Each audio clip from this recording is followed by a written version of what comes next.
بسم اللہ الرحمن الرحیم والصلاة والسلام علی نبینا محمد وآلہ وصحبہ اجمعین اما بعد۔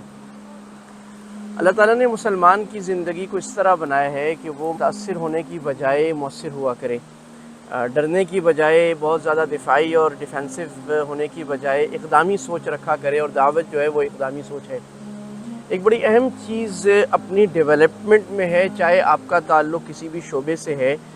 اور وہ ہے سفر کرنا، ٹریولنگ کرنا۔ سفر کو عربی میں ایک مشہور مقولہ ہے، اس کو نصف العلم کہا گیا ہے، ہاف آف دا نالج، آدھی نالج کہا گیا ہے۔ ہم دیکھتے ہیں اس وقت دنیا میں جتنے ترقی یافتہ بڑے لوگ ہیں، کسی بھی چاہے علم دین میں، فقہ میں، تفسیر میں، حدیث میں، سائنسز میں، لا میں، لیڈرشپ کے رولز میں، پولیٹکس میں، کسی میں بھی اگر بڑے لوگ ہیں تو ان کا سفر اور ٹریولنگ بہت زیادہ ان کے بڑے ہونے سے پہلے ہے۔ وہ جو سفر ہے ان کی یونیورسٹی کی یا کالج کی یا مدرسے کی تعلیم کے بعد، اس سفر نے اصل میں ان کو کندن بنایا ہے، اور اس نے ان کو سیسا پلائی ہوئی دیوار بنایا، اس نے اصل میں ان کو میچورٹی دی ہے۔ اگر آپ ہمارے اسلاف کو دیکھیں تو صحابہ کرام میں سے اکثر نے سفر کیا جہاد کے لیے، دعوت کے لیے۔ اللہ کے نبی صلی اللہ علیہ وسلم نے معاذ بن جبل، موسیٰ بن اشعری، ابن مسعود رضی اللہ عنہ کو باہر بھیجا اسفار کے لیے، اور وہ دوسری ملکوں میں جا کے رہے۔ وہاں پر ایک نیا کلچر، ایک نئی سویلائزیشن ڈیولپ ہوئی، مختلف، یہاں تک کہ اللہ کے نبی صلی اللہ علیہ وسلم کی رحلت کے 200 سال کے اندر ہی فقہ کے ڈیفرنٹ ورژنز ڈیولپ ہو چکے تھے۔ ایک خاص علاقے میں حنفی تھے، اور وہاں کا یعنی علماء نے اس پر کتابیں لکھی ہیں، بات کی ہیں کہ یہ جو خاص علاقوں میں حنفی فقہ کو اڈاپٹ کیا گیا، اس کی وجہ ان علاقوں کی ساخت تھی۔ وہ علاقے رومیوں کے زیادہ قریب تھے، ان میں تو اس میں اسی وجہ سے وہاں حنفی فقہ زیادہ موافق ہوئی، وہاں کے فقہاء نے وہ بات، فقہ کا وہ ماخذ لیا جو وہاں کے مناسب تھا۔ مالکی علاقوں میں مالکی فقہ ڈیولپ ہوئی، حجاز کے علاقوں میں شافعی فقہ اور بعد میں حنبلی فقہ زیادہ ڈیولپ ہوئی۔ یہ جو انڈونیشیا، ملیشیا کے ہیں، یہاں پر شافعی فقہ ڈیولپ ہوئی۔ تو یہ ایک چیز ہے سفر کی۔ میری اپنے ساتھیوں سے، اپنے شاگردوں سے، اپنے دوستوں سے یہ ایڈوائس ہوتی ہے، اور یہ مشورہ ہوتا ہے بڑا خیر خواہانہ، کہ آپ سفر بہت زیادہ کریں۔ اور سفر کے لیے بعض دفعہ لوگوں کو خیال ہوتا ہے کہ ہمارے پاس وسائل نہیں ہیں، تو وسائل ہوتے ہیں، وسائل آپ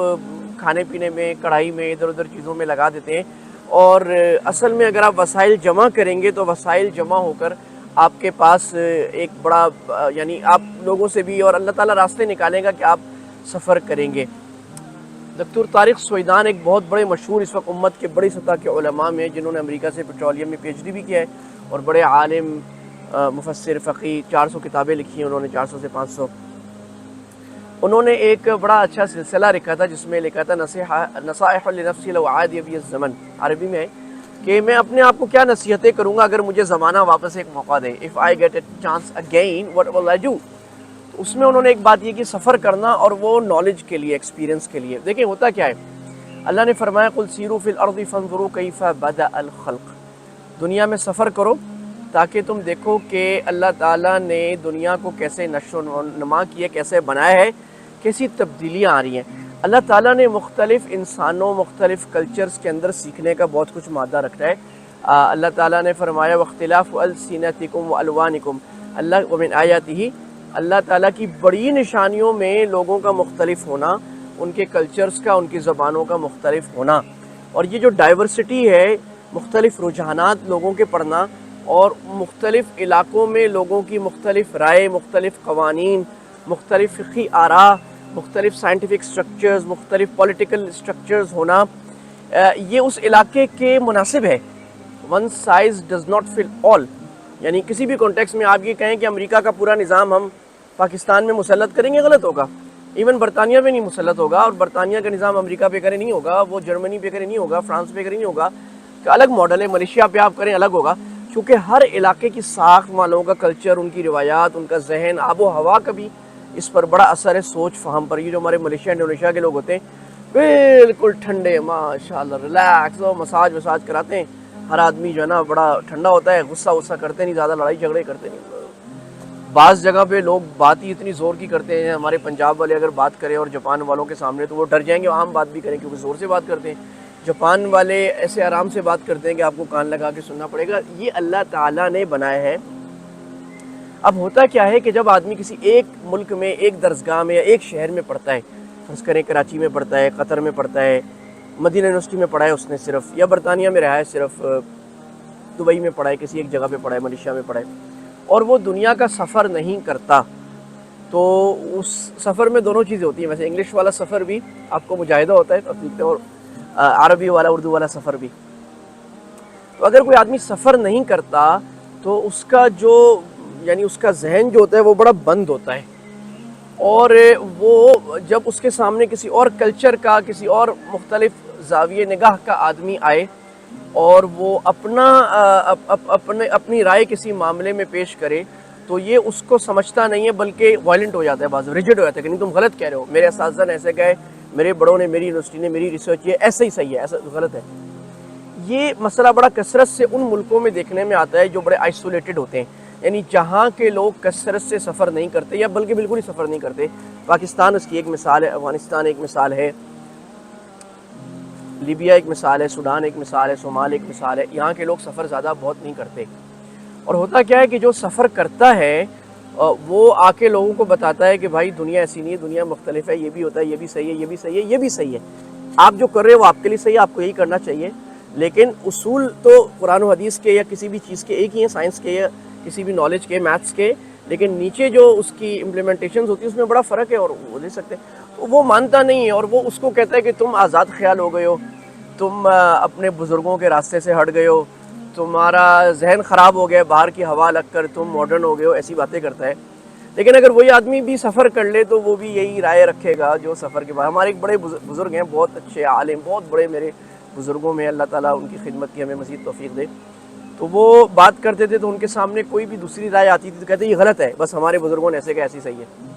تو وہ ایک دو ملکوں کا سفر کر کے آگے، کہ ترکی، سعودیہ، اور کے شاگردوں نے بلایا ہے کہیں قطر وغیرہ. تو وہ آ کے جب سفر ایک مہینے کا کر کے آئے، مختلف مشائخ کے ساتھ بیٹھے، مختلف لوگوں کے ساتھ، اسپیشلسٹ کے ساتھ، مختلف قانونی ڈھانچے، کھانے پینے کے کلچر، لوگوں کی ڈیولپمنٹ، مختلف انداز، اور 100 باتیں سیکھنے کی جو بتائی نہیں جا سکتی یہ کرائی جا سکتی ہیں. تو وہ مجھے آ کے کہنے لگے کہ جب آئے دسترخوان پہ، پھر آئے، میں نے دعوت کی، حضرت کو اکرام سے بلایا، تو کہنے لگے یار تم باتیں تو صحیح کرتے ہو، یہ تھوڑی سی